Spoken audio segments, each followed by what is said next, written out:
রাজধানী ঢাকার পার্শ্ববর্তী এলাকা নারায়ণগঞ্জের রূপগঞ্জ। নগরায়নের ছোঁয়ায় রাতারাতি বদলে যাওয়া এই অঞ্চলের প্রধান সমস্যা সন্ত্রাস, চাঁদাবাজি। ত্রয়োদশ জাতীয় সংসদ নির্বাচনকে সামনে রেখে তাই এই এলাকার মানুষের প্রত্যাশা শান্তি শৃঙ্খলা স্থিতিশীল রাখা, দখল দূষণ রোধ করা। যাদের দ্বারা এটি করা সম্ভব হবে তাদেরকেই ভোট দিতে চান ভোটাররা। দর্শক, এই মুহূর্তে রূপগঞ্জের কায়েতপাড়া রয়েছেন আমাদের রিপোর্টার মেজবা শিমুল। তার কাছে আমরা জেনে নিব সেখানকার ভোটের পরিস্থিতি। মেজবা। বন্যা, আমি এখন দাঁড়িয়ে আছি আসলে রূপগঞ্জের যে কায়েতপাড়া খেয়াঘাট, সেই খেয়াঘাটে। আপনি দেখছেন আপনার সামনে ঢাকার পশ্চিম পূর্ব পাশ থেকে বয়ে যাওয়া যে বালু নদী, সেই নদী দেখতে পাচ্ছি। এবং নদীর আসলে যে বর্তমান যে অবস্থা যদি বলি, সেটা হচ্ছে যে ময়লা দুর্গন্ধযুক্ত পানি।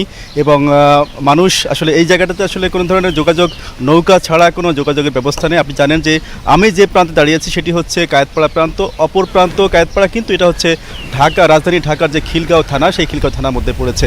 অর্থাৎ এই বালু নদী একদিকে যেমন পৃথক করেছে ঢাকা এবং নারায়ণগঞ্জকে, তেমনিভাবে সংযোগ স্থাপন করছে তার মাঝখানে যে খেয়া নৌকাগুলো রয়েছে, সেই খেয়া নৌকা।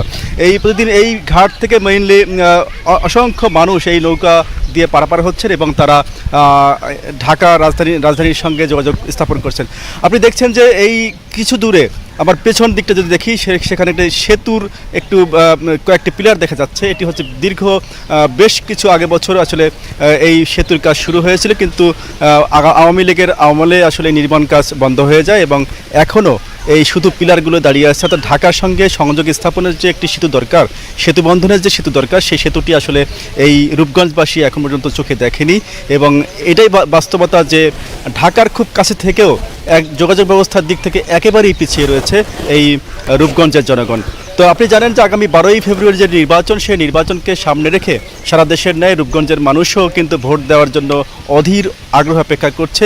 এখানকার মানুষ বলছেন যে নগরায়ন এবং শিল্পায়ন যেমন রূপগঞ্জের বিশাল এলাকা আসলে গিলে ফেলছে ধীরে ধীরে, যেভাবে আসলে এখানকার জমিগুলো ভরাট হচ্ছে, বালু দিয়ে ভরাট হচ্ছে, তাতে সেই গ্রামের যে সবুজ শ্যামল প্রকৃতি সেটি আর থাকছে না। আস্তে আস্তে এটিও নগরায়নের করাল গ্রাসে আসলে চলে যাচ্ছে।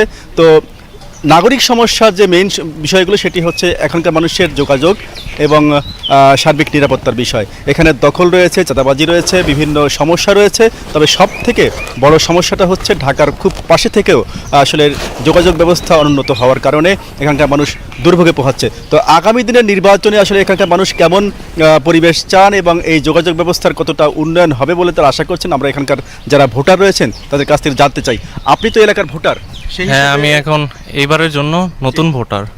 তো এখানকার সমস্যাগুলো কি রয়েছে আসলে? এখানকার সমস্যা হলো, ওই পাশে হলো ঢাকা, আর এই পাশে আমরা যেখানে দাঁড়িয়ে রয়েছি এটা হলো রূপগঞ্জ। আমরা ঢাকার অনেক কাছে থেকেও আমরা ঢাকার ভালো মতো যাতায়াত ব্যবস্থার সুবিধা নিতে পারছি না।